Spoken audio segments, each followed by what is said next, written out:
Lagi siya nangihingi ng panload. Ay, ate. Charity. Ano yan? Lagi siya nangihingi ng pang-load at small help. Pero nung sinabi ko na gusto ko na siya makilala in person, bigla na lang siyang nawala at ginost ako. Kapeligro, na-scam ba ako? Ate! Anyway, at paano ako makaka-move on dito? So, ano masasabi mo doon, Ichan? Bilang professional scammer yourself. But I'll just... Baka nga kapatid niya yun eh.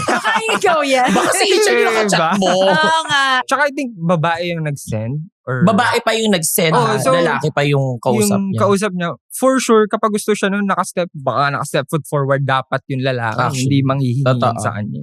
Ako ito just to share, bakla ako pero hindi ako yung, I mean, kung may mga bakla nagbabayad ng lalaki for them to have fun, you do you I don't mean anything. Ikaw with lang. that.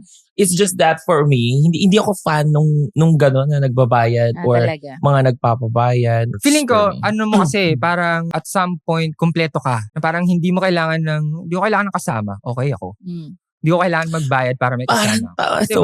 Ano ba? Hindi. Meron na. Ay, yung jowa ba? Yung jowa pala nandito. Ano ba? Sige, Kaya nga sige, sabi. baling.